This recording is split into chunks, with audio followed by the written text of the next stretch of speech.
ठीक, ये set number A है। जल्दी अदर सेट के मॉडल क्वेश्चन पेपर आपके सामने रखने वाला हूं ताकि आप उन्हें अच्छे से पढ़िए और एग्जाम में अच्छे नंबर लेकर के आइए। चलिए मैं वीडियो को एंड करता हूं। एग्जाम के लिए ऑल द बेस्ट। अगर इसके पीडीएफ को डाउनलोड करना है, लिंक डिस्क्रिप्शन बॉक्स में है, जाइए जा करके आसानी से आप पीडीएफ को डाउनलोड कर सकते हैं। Okay, bye bye. Welcome back to Mid Day Education. लीजिए स्टूडेंट्स, मिड डे एजुकेशन फिर से दोबारा आ चुका है आप लोग के एग्जाम में टॉप कराने के लिए। आपके समक्ष संस्कृत का एक ऐसा मॉडल क्वेश्चन पेपर लेकर के आया हूं जहां से क्वेश्चंस हूबहू सेम टू सेम देखने को मिलेगा। आप यकीन नहीं मानेंगे, मिडिल एजुकेशन स्वयं हैरान है। वैसे तो हमेशा मैं 4 सेटों में मॉडल क्वेश्चन पेपर प्रेजेंट करता हूं, लेकिन इस बार इंग्लिश के पेपर में 2 ही सेटों में मॉडल पेपर दिया था। एंड यकीन मानिए, मेरे द्वारा बनाए हुए मॉडल क्वेश्चन पेपर से बहुत सारे क्वेश्चंस सेम टू सेम देखने को मिला है। इवन बहुत सारे स्टूडेंट्स ऐसा भी कहते हैं, सर मानो कि आपने रियल पेपर ही दे दिया हो। एंड फाइनली वो रियल नहीं था, वो मेरा गेस किया हुआ क्वेश्चंस था। और आपको पता है ना कि 6 सेटों में क्वेश्चन पेपर आ रहा है। एंड फाइनली संस्कृत में भी कुछ ऐसा ही होने वाला है। बस मिडिल एजुकेशन जिस वीडियो को अपलोड करता है, बहुत अच्छे से देखिएगा, डेफिनेटली एग्जाम में तबाही मचाएंगे।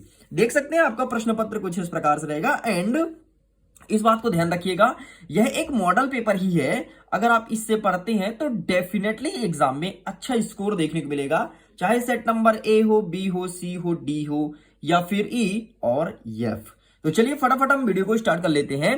देखो यहां पे लिखा है कि उचित विकल्प चित्वा लिखत, मतलब सिंपल सा आपको उचित विकल्प का चयन करना है और प्रश्न का उत्तर लिखना है। यहां पर हमारा प्रश्न क्रमांक 1 कह रहा है कि बालिका पदे प्रत्यय अस्ति। जो बालिका एक पद है, इसमें प्रत्यय कौन सा है? तो बालिका में होता है भाई साहब टप प्रत्यय, तो यहां पर आपको टप लिखना है। नेक्स्ट कहता है कुटिला जना विश्वसनीय न भवति इत्यस्मिन् वाक्य विशेषण पदम अस्ति, मतलब इनमें से विशेषण कौन सा है? तो इसका सही आंसर आपको कुटिला लगाना है। जो कुटिला शब्द है ये आपका विशेषण हो जाएगा। नेक्स्ट कहता है अधोलिखितेषु आव्यय नास्ति, मतलब इनमें से आव्यय नहीं है। आव्यय पहचानने वाला प्रश्न हमेशा पूछता है एग्जाम में। तो यहां पर भाई साहब आपका नूनम हस सर्वत्र खलु, तो इसका सही आंसर आपको लगाना है हस। हस आव्यय नहीं बल्कि धातु है, बाकी सारे आव्यय हैं। नेक्स्ट कहता है कि बाला इत्यस्मिन् पदे प्रत्यय अस्ति। जो बाला पद है उसमें कौन सा प्रत्यय है? तो बाला में तो टप प्रत्यय है ना, तो यहां पर आपको टप लगाना है। नेक्स्ट कहता है गतवान इत्यस्मिन् पदे प्रत्यय अस्ति। जो गतवान शब्द है उनमें से कौन सा प्रत्यय है? तो गतवान में आपका कत्वत्व प्रत्यय है, अर्थात यहां पर ऑप्शन नंबर ख में टिक करना है। चलिए पेज पलटते हैं, आगे बढ़ते हैं नेक्स्ट क्वेश्चन। नेक्स्ट कहता है सेवते इत्यस्मिन् पदे पुरुषः अस्ति। सेवते में कौन सा पुरुष है? तो सेवते में ना तो आपका उत्तम होगा, ना तो मध्यम, ना तो महा, बल्कि अन्य पुरुष में टिक करना है, इसलिए ऑप्शन नंबर घ आपका सही उत्तर हो जाएगा। नेक्स्ट कह रहा है प्रश्न क्रमांक 2 कोष्ठकात प्रदत्त शब्देषु रिक्त स्थान पूर्यत, मतलब अब आपको कोष्ठक में रिक्त स्थान भरना है। प्राचार्य इत्यस्मिन् पदे डैश डैश उपसर्गः अस्ति। तो भाई साहब उपसर्ग होता क्या है? वे शब्द शब्दन जो शब्दों के आगे लगते हैं उसे उपसर्ग कहते हैं। तो प्राचार में आपका प्रा उपसर्ग हो जाएगा। नेक्स्ट कहता है फलम पदे डैश डैश विभक्ति अस्ति। जो फलम एक शब्द है उसमें कौन सी विभक्ति है? तो फलम में आपकी प्रथमा विभक्ति होगी, तो यहां पर आपको प्रथमा लिखना है। नेक्स्ट कहता है कहा प्रिया अपि त्यज्यते। तो इसका आंसर तो मैं चाहता हूं भाई कमेंट सेक्शन में लिख करके आप दें, तो प्लीज इसका आंसर अटेंड जरूर करना। नेक्स्ट कहता है चौथा नंबर इंद्र इत्तस्य पर्याय पदम। इंद्र जो शब्द है उसका पर्याय पदम क्या होगा?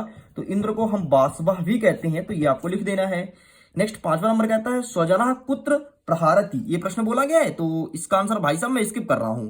नेक्स्ट 6वां नंबर कहता है कि उपकार इत्यस्मिन् विलोम पदम। उपकार का विलोम क्या होगा? भाई उपकार मतलब होता है पुण्य करना, भला करना, तो उपकार का विलोम हो जाएगा आपका अपकार। तो यहां पर आपको अपकार लिख देना है। Got it? इस प्रकार से सभी कंप्लीट होते हैं। नेक्स्ट कहता है प्रश्न क्रमांक 3 उचित युग मेलनम कुरत। अब आपको उचित मिलान करना है। यथाशक्ति क्या है? तो यथाशक्ति आपका अव्ययभाव समास है, तो ये हो जाएगा पहला नंबर। नेक्स्ट कहता है मनोहर, जो मनोहर है वो क्या होगा? तो मनः धन हरः, ये हो जाएगा आपका दूसरा नंबर। नेक्स्ट कहता है रामस्य, जो रामस्य आपका क्या हो जाएगा? षष्ठी विभक्ति एक वचन, ये हो जाएगा आपका तीसरा नंबर।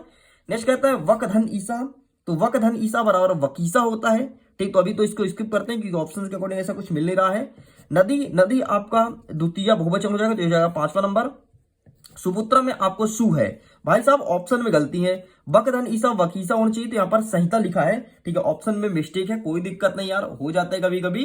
और ये तो मॉडल पेपर है ना, ये तो मिडिल एजुकेशन स्वयं बनाया है, तो गलती चांसेस हैं, ठीक है। तो इसको मैं एक्सेप्ट करता हूं अपनी गलती को। एंड बक धन ईसा में यहां पर आपको बगीचा होना चाहिए, बल्कि संहिता नहीं होना चाहिए, इस चीज को ध्यान रखिएगा। आगे बढ़ते, नेक्स्ट कहता है प्रश्न क्रमांक 4, एक पदेन उत्तरम लिखत। अब आपको एक पद में उत्तर देना है। पहला नंबर कहता है कि बाला कदा क्रीडंतुम आगच्छत। तो यहां पर सिंपल सा आपको लिखना है पाठशाला गमन वेलयानाम। ठीक, मैं लिख दूं क्या? पाठशाला गमन वेलियाम, पाठशाला गमन वेलियाम, बस इतना लिख के कंप्लीट करना है। जीमूत वाहना कस्य पुत्र आशीत। तो जीमूत केतु, ठीक है, जीमूत केतु, बस इतना लिख के कंप्लीट करना है।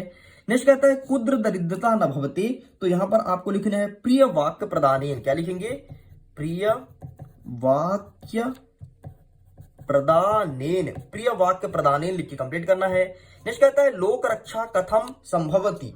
तो यहां पर आपको लिखना है लोक रक्षा कथम संभवती। तो यहां पर आपको लिखना है प्रकृति, ठीक है, प्रकृति रक्षा एव, प्रकृति रक्षा एव, बस इतना लिख के कंप्लीट करना है। पांचवा नंबर कहता है विदिता क्षीणा कीदृशः भवति। तो यहां पर आपको अक्षिणा लिखना है। क्या लिखना है? अक्षिणा, बस इतना लिख के कंप्लीट करेंगे। नेक्स्ट कह रहा है छठा नंबर कवि कहा संबोध्यति। तो यहां पर आपको बाणी लिख देना है। लो भाई साहब, इस प्रकार से आपके ये सभी क्वेश्चंस होते हैं कंप्लीट। आगे बढ़ते हैं। नेक्स्ट पांचवा नंबर कह रहा है कि शुद्ध वाक्यन समक्ष आम, अशुद्ध वाक्यन समक्ष ना इति लिखत। मतलब सही वाक्य में आपको आ लिखना है, अशुद्ध में ना लिखना है। तो नास्ति तस्मिन् पदे व्यंजन संधि अस्ति। तो नास्ति में आपका ना हो जाएगा। नेक्स्ट कहता है सदैव वृद्धो संधे उदाहरण वर्तते। तो यहां पर आपको ना हो जाएगा। नेक्स्ट कहता है मनाधन हरा विसर्ग संधि अस्ति। तो यहां पर आपका आम हो जाएगा। जो मनोधन हरा है वो विसर्ग संधि है। नेक्स्ट कहता है पठंती इत्यस्मिन् पदे बहुवचन अस्ति। तो पठंती जो आपका क्या बहुवचन है, तो बिल्कुल यहां पर आम हो जाएगा। नेक्स्ट आपका कह रहा है कि सर्वत्र अव्यय पदम न अस्ति। तो यहां पर ना हो जाएगा, तो सर्वत्र वो अव्यय पद है, ठीक है। एंड समासा षड्भवति, मतलब जो समास होते हैं 6 होते हैं, तो बिल्कुल आम हो जाएगा। लीजिए, इस प्रकार से ये सभी कंप्लीट होता है। आगे बढ़ते नेक्स्ट छठा नंबर कहता है कि कवि का संबोधिति। तो यहां पर आपको कवि बाणी संबोधित, तो का को काटो और लिखो बाणी, आपका आंसर होता है कंप्लीट। नेक्स्ट कहता है अथवा में जीमूत वायना कस्य पुत्र आसीत। तो जीमूत केतु, ठीक है, जीमूत केतु, यहां पर लिख देना है आपको जीमेतु केतु, बस इतना लिख के आपको कंप्लीट करना है। नेक्स्ट कहता है सातवां नंबर प्रकृति प्रमुख तत्व कानि संति। मतलब प्रकृति के प्रमुख तत्व कौन कौन से हैं, तो आपको पता होना चाहिए कि क्षिति जल पावक गगन समीरा, ये प्रकृति के 5 तत्व हैं। यही चीज आपको लिखना है। अथवा में कहता है लोक रक्षा कथम संभवती। तो लोक रक्षा कथम संभवती, तो प्रकृति रक्षाएव, बस ये लिख के कंप्लीट करना है। मैं लिख देता हूं प्रकृति रक्षा एव, बस प्रकृति रक्षा एव, इतना लिख के कंप्लीट करेंगे। नेक्स्ट कह रहा 8वां नंबर जटायु रावणम किम कथयति। जटायु रावण से क्या कहा था, तो जटायु रावणम किम कथयति। तो इसका आंसर मैं लिखित दिखाऊंगा।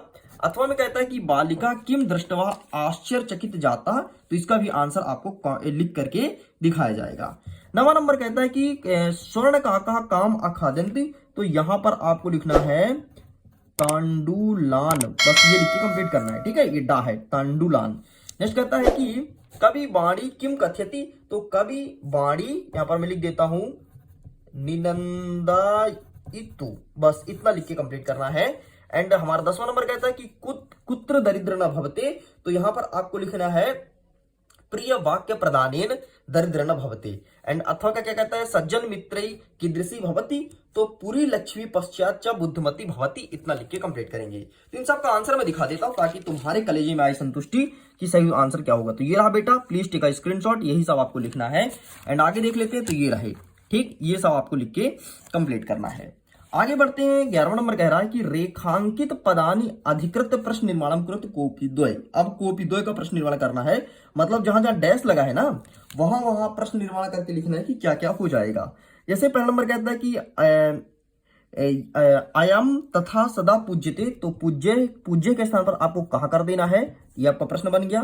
नेक्स्ट कहता है कि चटका स्वकर्णीयम विग्रह आसीत। तो यहां पर स्वकर्णीयम के स्थान पर आपको कस्मिन लिखना है, ठीक है, कस्मिन, ये आपका प्रश्न बन गया। नेक्स्ट कह रहा है सूर्योदयात पूर्व में बालिका तथोपस्थिति। तो यहां पर आपको कस्मात लिखना है, तो ये हो जाएगा आपका कस्मात। लो भाई साहब कंप्लीट। नेक्स्ट कहता है प्रश्न क्रमांक 12, अधोलिखितानि वाक्यानि कः काम प्रति कथयति कोऽपि द्वये। आपको कः काम प्रति कथित आना है कि कौन ने किसको कहा। पहला नंबर कहता है कि पूर्व प्रातः रसः क्रियातम, तो यहां पर आपको कह में लिखना है स्वर्ण का कहा। ठीक, तो यहां पर मैं लिख देता हूं स्वर्ण का कहा, और काम में आपको लिखना है बालिका प्रति। क्या लिखेंगे? बालिका प्रति। ठीक, मतलब स्वर्ण काका ने बालिका से कहा था। नेक्स्ट कहता है हमारा दूसरा नंबर, ओप तब अश्विन कथा मम मम उप ऋणतासी, तो यहां पर आपको लिखना है काम में पुरुषः। ठीक है जी, एंड काम में आपको क्या लिखना है? तपो दत्तम लिख के कंप्लीट करना है। नेक्स्ट कह रहा है कि धन्यवाद मतुलः यम्यः धुनः, तो यहां पर आपको लिखना है उमा। एंड नेक्स्ट क्या कहता है कि मातुलम, बस ये लिख के कंप्लीट करना, मातुलम प्रति। ठीक है, इस प्रकार से ये भी कंप्लीट होता है। आगे देखते हैं 13वां नंबर कह रहा है कि अधोलिखित प्रश्नानि उत्तराणि निर्देशानुसार दियन्ति कोऽपि द्वये। अब आपको प्रश्न का निर्देश के अनुसार बताना है, एंड मैं चाहता हूं इस प्रश्न को स्वयं अटेंड कीजिए अपने स्तर पर, तो प्लीज आप स्वयं इसको कोशिश करेंगे अटेंड करने का।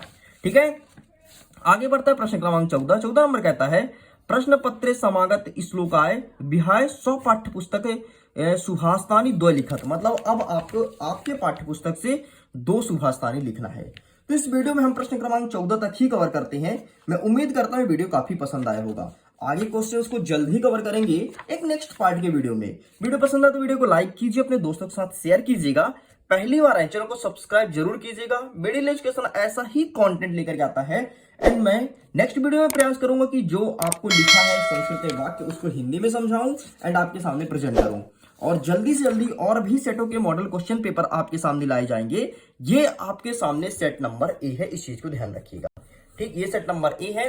जल्दी अदर सेट के मॉडल क्वेश्चन पेपर आपके सामने रखने वाला हूं, ताकि आप उन्हें अच्छे से पढ़िए और एग्जाम में अच्छे नंबर लेकर के आइए। चलिए मैं वीडियो को करता हूं एग्जाम के लिए ऑल द बेस्ट। अगर इसके पीडीएफ को डाउनलोड करना है, लिंक डिस्क्रिप्शन बॉक्स में है, जाइए जाकर के आसानी से आप पीडीएफ को डाउनलोड कर सकते हैं। Okay, bye bye.